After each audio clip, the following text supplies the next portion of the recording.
Baghmare hospital में औरतों से जुड़ी हर बीमारी के इलाज के साथ अब शुरू हो चुका है डिलीवरी। चाहे नॉर्मल हो या सिजेरियन, कम दामों में किया जाएगा। 24 घंटे माहिर डॉक्टरों की निगरानी में। अस्पताल का पता सखाफ रोज़ा 4 नंबर स्कूल के करीब, बीजापुर।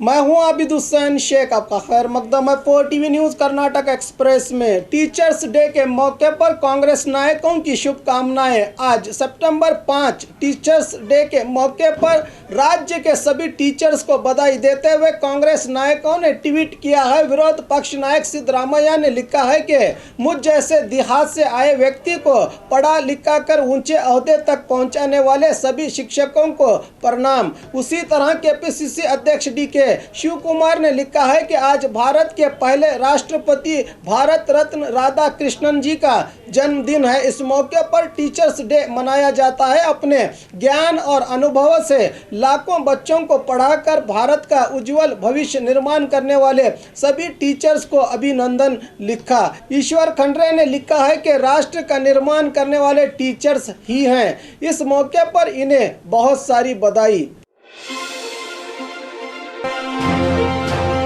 MLA को जान की धमकी, कोई शिकायत करे तो कार्रवाई की जाएगी, SP अनुपम अग्रवाल।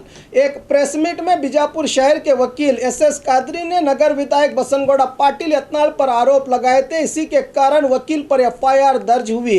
पुलिस थाने में पहुंचे वकील के साथ बहुत से लोग आए थे। इनमें राघु कनमेश्वर नामक युवक भी शामिल था, जिसने गोलगुम्बद पुलिस थाना के इहाते में MLA यत्नाल को चेतावनी दी थी कि अगर बाबा साहब अंबेडकर पर कुछ कहा तो जान से हाथ धोना पड़ेगा। यह वीडियो सोशल मीडिया में काफी वायरल हो रहा है। इसी को लेकर जिला SP अनुपम अग्रवाल ने कहा है कि मैंने भी यह वीडियो देखा है, अगर कोई शिकायत करेगा तो कानूनी कार्रवाई करने की बात बताई SP ने।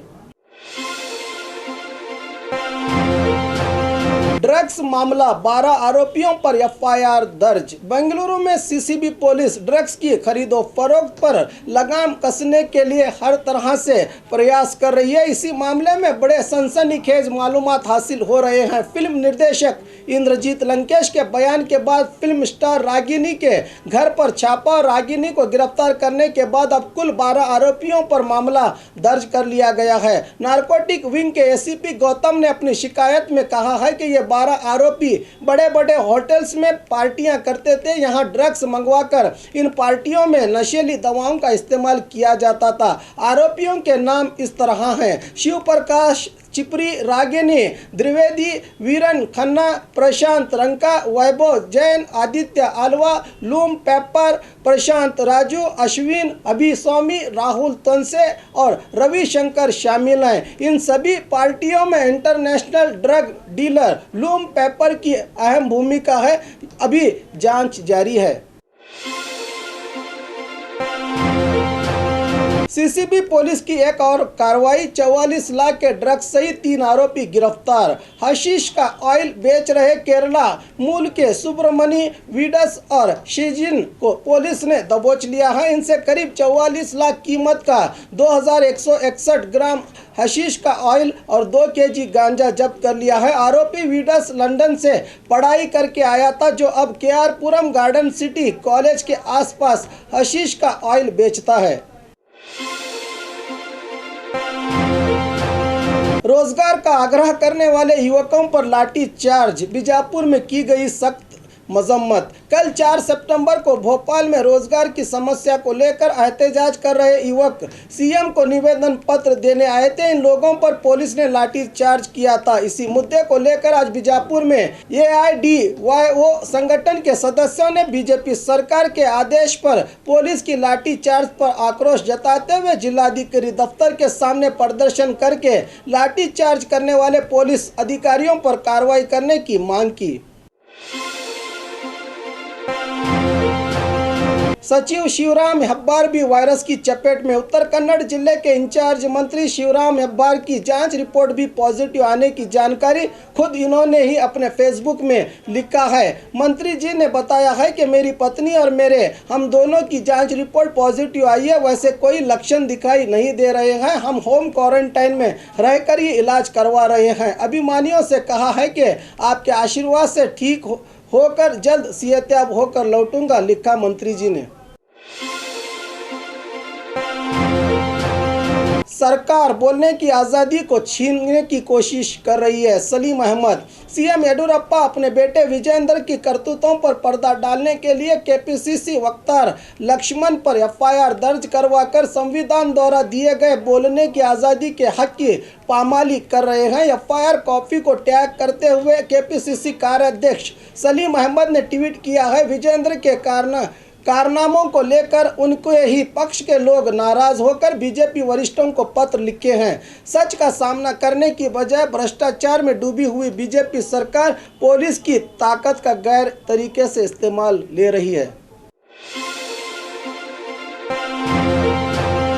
रागिनी कौन है पता नहीं, मगर जो भी हो कड़ी कानूनी कार्रवाई की जाएगी। गोविंद कारजोड़। आज बागलकोट के अंबेडकर भवन में आयोजित शिक्षक दिवस के कार्यक्रम के बाद मीडिया के पूछे गए सवालों का जवाब देते हुए ड्रग्स मामले को लेकर कहा कि रागिनी कौन है पता नहीं, सियासतदान, फिल्म स्टार, किसी बड़े आदमी, बिजनेसमैन के सगे, कोई भी हो जिसने भी गुनाह किया है उस पर कार्रवाई की जाएगी। अभी इन धंधे में कौन कौन शामिल है इसके बारे में खुलासा करना ठीक नहीं। जांच अभी जारी है। इस ड्रग्स के कारण समाज की सेहत पर बड़ा बुरा असर पड़ता है। सब कुछ पुलिस नहीं कर सकती, कहा डिप्टी सीएम कारजोड़ ने।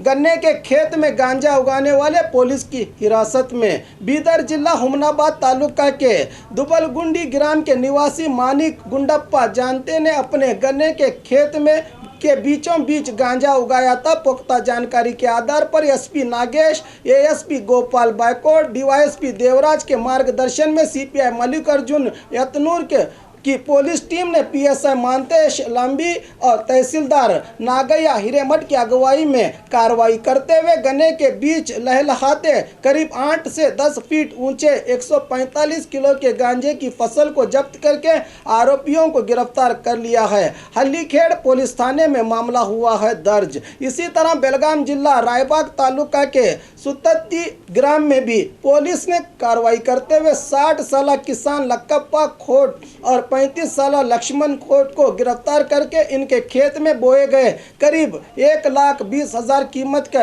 120 किलो गांजे की फसल को जब्त कर लिया है। आरोपियों को गिरफ्तार करके कुर्ची पुलिस थाने में मामला दर्ज किया गया। टीचर्स डे के मौके पर ही टीचर्स की मौत। बीमारी के कारण टीचर्स डे के मौके पर ही महिला टीचर्स के मौत होने की घटना मूडबिद्री तालुका के आलमगार ग्राम में घटी है। यहाँ के कन्नड़ स्कूल की 54 साल टीचर त्रिशाल जैन जो यहाँ पिछले 20 सालों से इंग्लिश सब्जेक्ट पढ़ा रही थी, बीमारी के कारण दम तोड़ दिया। रागिनी से हमारे पक्ष का कोई संबंध नहीं। सीटी रवि। आज चिकमंगलुरु में ड्रग्स मामले को लेकर मीडिया से बोलते हुए टूरिज्म मिनिस्टर सीटी रवि ने कहा कि रागिनी का हमारे पक्ष से कोई संबंध नहीं है। अब इनके घर से मिले कुछ सबूतों के आधार पर इनको हिरासत में लिया गया है। एक एक्ट्रेस के रूप में उनकी अपनी एक पहचान है। कोई भी हो, गलती करने वालों को सजा मिलनी चाहिए। इससे पहले कुछ लोग सरकार से साठगांठ करके काम कर रहे थे। हमारी सरकार में ऐसा नहीं है। इन्हें पक्ष में कोई भी जिम्मेदारी नहीं दी गई थी, कहा सीटी रवि ने। श्रमिकों को कोविड निधि अनुदान से मदद करने की मांग। बेलगाम शहर में कर्नाटक राज्य कूली कार्मिक श्रमिक संगठन ने जिला कलेक्टर कार्यालय के सामने विरोध प्रदर्शन करते हुए मांग की है कि कोविड निधि के तहत श्रमिकों की मदद की जाए। कोरोना के चलते जिंदगी का गुजारा करना मुश्किल हो रहा है। केंद्र और राज्य सरकार के तरफ से दी गई 5,000 रुपयों की मदद कई लोगों तक पहुंच ही नहीं पाई। कोई मजदूर कोरोना से संक्रमित हो जाए जाए तो सरकार को ही पूरा भुगतान करना पड़ेगा। मजदूरों के लिए गृह भाग्य योजना के तहत 5 लाख सब्सिडी लोन देने की भी मांग की जिला कुली कार्मिक संघ के अध्यक्ष राजू गानगी ने। बसनगौड़ा पाटिल यत्नाल को जान की धमकी देने पर पीएम कार्यालय में शिकायत दर्ज। बसनगौड़ा पाटिल यत्नाल को जान से मारने की धमकी देने वाले व्यक्ति राघव कनमेश्वर के खिलाफ एसपी स्वयं प्रेरित शिकायत दर्ज करने के लिए यत्नाल समर्थक राघव अन्नीगिरी ने प्रधानमंत्री से शिकायत की है। शिकायत को मेल द्वारा पीएमओ कार्यालय को भेज दिया गया है। राघव को पीएमओ कार्यालय से एक रिटर्न मेल भी आया है जिसमें कहा गया है कि आपकी शिकायत दर्ज कर ली गई है।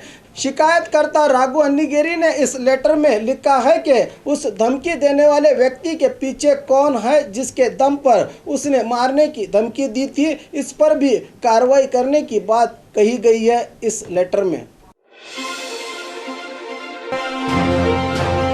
और खबरों के लिए देखते रहिए 4 टीवी न्यूज़ कर्नाटक एक्सप्रेस।